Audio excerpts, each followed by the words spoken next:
Tina Valdez with Experience Travelin. I thought I'd come to you and share with you another recipe that we dearly enjoy, and that is hummus.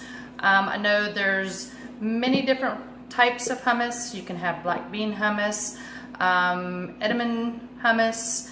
There's so many, and I'm actually going to share with you chickpea hummus. And again, there's many varieties and different combinations that you can add to your hummus to really jazz it up. I know many of the recipes always calls for one piece of, or one clove of garlic. Doesn't add enough flavor to me, so I go ahead and I usually add up to at least 4 cloves. But again, it's not large cloves. I might have 2 large and 2 small, because you don't want to overdo the garlic. But if you like garlic, then go for it. But this is the chickpeas out of a 15-ounce can. You can also take the regular beans and cook them if you so choose. And you want to hang on, if you're one that likes to use as much as you can of your ingredients, you can save the liquid of the chickpeas and actually use that as a substitute for meringues.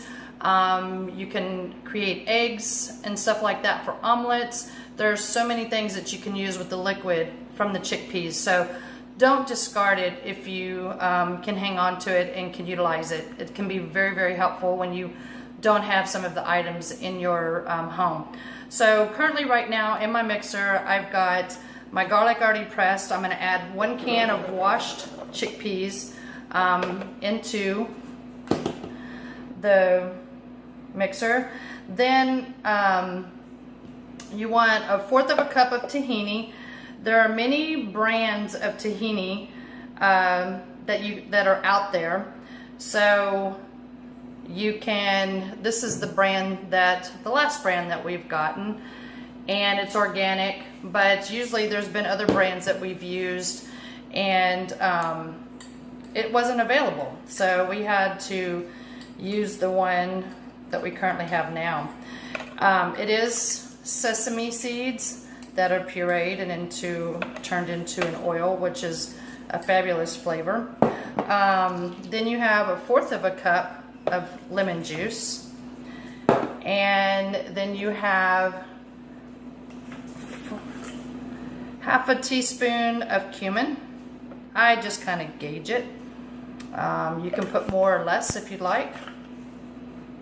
And then you'll want to go ahead and add some water to it to thin it. It also calls for oil, but I usually don't include the oil because I try to minimize the amount of fat in the hummus. So I usually have a tendency to use a little bit more water than the 2 to 3 tablespoons that it suggests.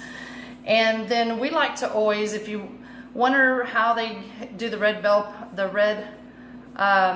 pepper hummus and all that, well, it's just a red bell pepper that you want to go ahead and put in and blend with it. You can also do green bell pepper.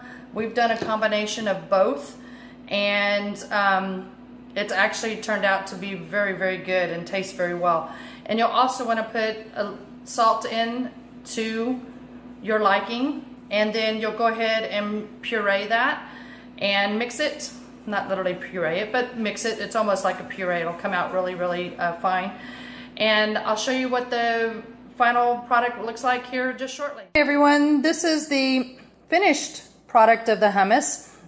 And what I did as well, and as you can see, probably it's got kind of a red tint to it. You can see some chunks of the red bell pepper. It's not real fine, but it's very, very smooth. And with the red coloring, it kind of gives it more of an orange or a deep color. And I added some smoked paprika for it to give it a little bit of a different flavor. Just a hint of it, so it's not so overwhelming, but you can use regular paprika to garnish with. But I always like to add it in because it also adds more to the color. So that's just something to consider if you wanted to do that, or you can omit altogether if you don't want it. So there are many different options you can do. But thought I'd come and share with this because this is something that you'll find if you're traveling to Turkey, Israel. It's very popular, and of course around here in the US, if you've got a lot of vegetarians, vegans, stuff like that, this is a popular dish that everybody likes to have. And it's also something you could, you know, consider taking with you when you travel, and it's something very healthy. So I hope you will enjoy some hummus yourself, whether it be store-bought or homemade. It's very inexpensive if you want to make it at home, and you don't have to spend a lot of money to buy it at the stores. It's very, very easy to make, and I encourage you to give it a try. Have a good one, and until we get together for our next destination, take care for now. Bye.